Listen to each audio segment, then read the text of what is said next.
Vamos mergulhar hoje numa perspectiva bem fascinante sobre a nossa comunicação. A ideia aqui é que mudar o jeito que a gente fala vai muito, mas muito além de um simples autocontrole. É algo que vai lá na raiz, na fonte de onde nossas palavras nascem. Sabe, todo mundo já passou por isso, né? Aquela luta para segurar uma palavra mais dura ou para simplesmente achar a coisa certa para dizer. O material de hoje vai bem no centro dessa dificuldade, mas a resposta que ele traz, essa pode surpreender bastante. E aqui está o ponto central de tudo. A proposta é uma virada de chave. Em vez da gente ficar olhando para a boca, que é só o sintoma, a ideia é ir direto na causa, lá na fonte interna de onde tudo realmente brota. Ok, para a gente entender bem o que é essa tal fonte interna, o nosso ponto de partida é um caso bem específico da Bíblia, o do profeta Isaías. A experiência dele vai servir como um modelo para a gente diagnosticar o problema. O mais interessante aqui é pensar que Isaías era um porta-voz de Deus, alguém acostumado a falar em nome dele. Mesmo assim, na hora que ele tem essa visão da santidade divina, a primeira coisa que ele percebe é uma falha, bem no centro de si mesmo. Preste atenção no detalhe da confissão dele. Ele não diz, meus pensamentos são impuros, ou minhas atitudes são impuras. Não, ele aponta direto para os lábios. A fala dele para ele denunciava algo muito mais profundo. E aqui entra a grande metáfora do nosso estudo, o altar interior. Segundo essa visão, as palavras que saem da nossa boca são como um diagnóstico. Elas revelam o que ou quem está de fato no comando do nosso coração. E olha que interessante essa sequência, essa lógica. A visão da santidade gera a confissão da impureza.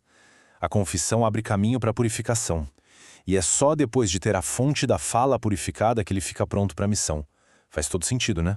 Essa frase é poderosa. Ela resume perfeitamente a lição da história de Isaías. A solução que o material apresenta não é um curso de etiqueta ou um treinamento de como se comportar.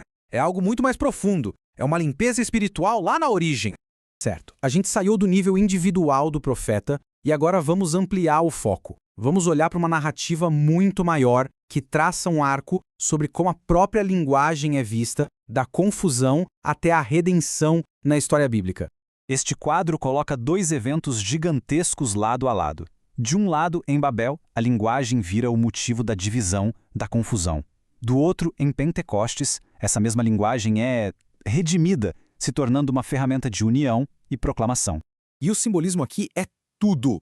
O Espírito Santo poderia ter se manifestado de 1000 formas diferentes, mas a escolha de línguas de fogo, isso é visto como uma mensagem muito direta que vai no coração do problema da comunicação humana.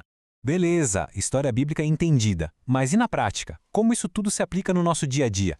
Agora a análise foca justamente nisso, nas implicações de tudo isso na fala de uma pessoa hoje.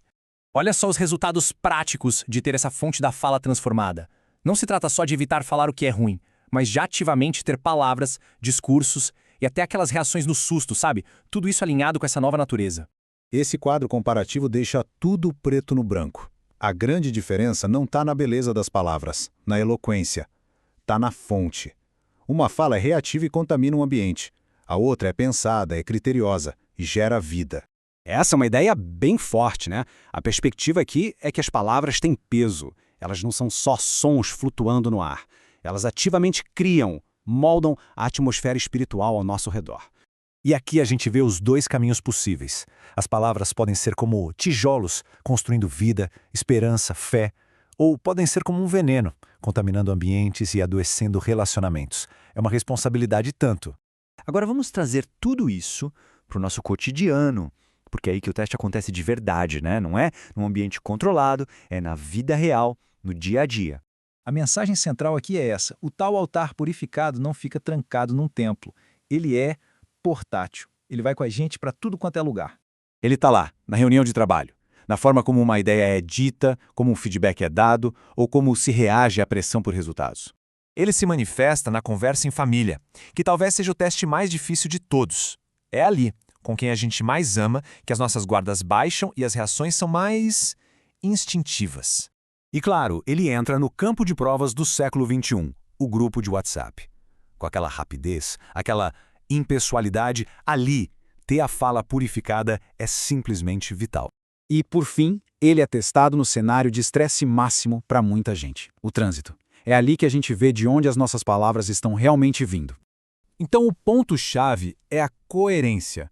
Segundo essa visão, a autenticidade da adoração não se mede só no momento de louvor, mas se revela na consistência do que a gente fala em todos os cantos da vida. E a gente encerra com essa pergunta, que é uma verdadeira provocação. Ela tira o foco do comportamento, do falar certo, e joga a luz na autoridade interna. É uma pergunta que convida a gente a olhar não só para o que falamos, mas de onde de fato vêm as nossas palavras.